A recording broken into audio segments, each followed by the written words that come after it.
আজকের এই আলোচনায় আমরা অ্যাপারেল কস্টিং নিয়ে কথা বলবো।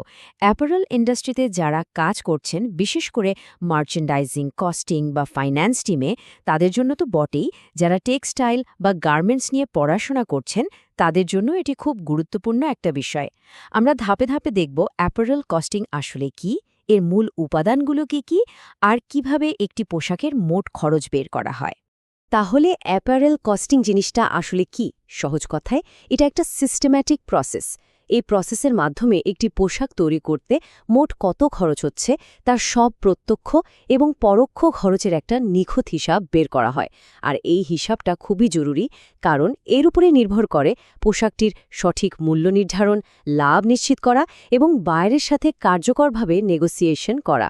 একটি নিখুঁত কস্টিং করার পেছনে কয়েকটি প্রধান ব্যবসায়িক লক্ষ্য থাকে। সবচেয়ে বড় লক্ষ্য হল পোশাকটির জন্য একটি সঠিক এফওবি প্রাইস ঠিক করা। এরপর অবশ্যই কোম্পানির লাভ হচ্ছে কিনা সেটা নিশ্চিত করা। সঠিক কস্টিং জানা থাকলে বিজনেসের ঝুঁকিও অনেক কমে আসে এবং সবশেষে বায়ারের সাথে যখন দাম নিয়ে আলোচনা হয় তখন বাস্তবসম্মত তথ্যের ভিত্তিতে কথা বলা যায়। পুরো বিষয়টা সহজে বোঝার জন্য আমরা আলোচনাটি কয়েকটি ভাগে সাজিয়েছি। আমরা শুরু করব ফ্যাব্রিক কস্ট দিয়ে, এরপর দেখব ট্রিমস আর অ্যাক্সেসরিজের খরচ, তারপর আসবে লেবার বা শ্রম ও ওভারহেড কস্ট, এর সাথে অন্যান্য কি খরচ যোগ হয় সেটাও জানব। আর সব শেষে প্রফিট মার্জিন যোগ করে কিভাবে ফাইনাল প্রাইসটা আসে সেটা দেখে আমরা একটি সারসংক্ষেপ করব। তো আমাদের প্রথম আলোচনার বিষয় হলো ফ্যাব্রিক কস্ট, মানে কাপড়ের খরচ। এটিকে বলা যায় পুরো কস্টিং প্রক্রিয়ার সবচেয়ে গুরুত্বপূর্ণ অংশ। আসলে এটাই হলো কস্টিংয়ের মূল ভিত্তি। একটি বেসিক পোশাকের কথা যদি আমরা ভাবি, তাহলে এর মোট প্রোডাকশন কস্টের একটা বিশাল অংশই কিন্তু কাপড়ের খরচ। সাধারণত মোট খরচের প্রায় ৬০ থেকে ৭০% এই খাতে যায়। আর ঠিক এই কারণে কাপড়ের খরচের হিসাবটা একদম নিখুঁত হওয়াটা এত জরুরি। এখন প্রশ্ন হল, কাপড়ের দামটা কি বিষয়ের উপর নির্ভর করে?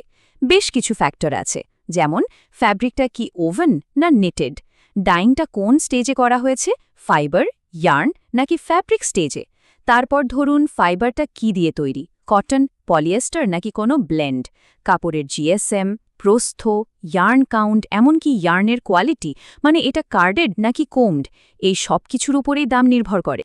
কাপড়ের পর আমাদের আলোচনার বিষয় হল ট্রিমস ও অ্যাক্সেসরিজ খরচ। পোশাকের মূল ফ্যাব্রিকটা বাদে বাকি যা কিছু লাগে সবই এর মধ্যে পড়ে।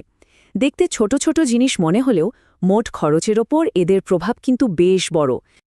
এই ট্রিমস আর অ্যাক্সেসরিজের মধ্যে রয়েছে সেলাইয়ের সুতা, বোতাম, জিপার, বিভিন্ন রকম লেবেল ও ট্যাগ, ইন্টারলাইনিং এবং সবশেষে প্যাকেজিং মেটেরিয়ালস। সাধারণত টোটাল কস্টের ৫ থেকে ১৫% মতো খরচ হয় এই খাতে, কিন্তু এখানে হিসাবের সামান্য ভুল হলেই ফাইনাল কস্টিংয়ে বড় একটা তফাৎ হয়ে যেতে পারে। এই উপকরণগুলোর দামও কিন্তু কয়েকটি বিষয়ের উপর নির্ভর করে, যেমন এগুলোর মেটেরিয়াল কি, ডিজাইনটা কতটা জটিল, আর এগুলো কি স্থানীয়ভাবে সংগ্রহ করা হচ্ছে নাকি বিদেশ থেকে আমদানি করতে হচ্ছে। প্রত্যেকটা ফ্যাক্টরের জন্যই কিন্তু খরচ বদলে যায়। এবার আমরা কথা বলবো প্রোডাকশন প্রসেসের একেবারে মূল চালিকা শক্তি নিয়ে, আর সেটা হলো শ্রম এবং ওভারহেড খরচ।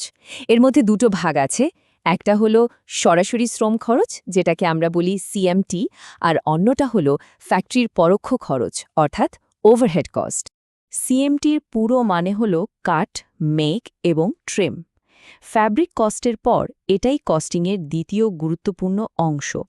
সোজা কথায়, কাঁচামালকে কেটে সেলাই করে একটি সম্পূর্ণ পোশাকে পরিণত করতে যে সরাসরি শ্রম খরচ হয় সেটাই হল সিএমটি কস্ট।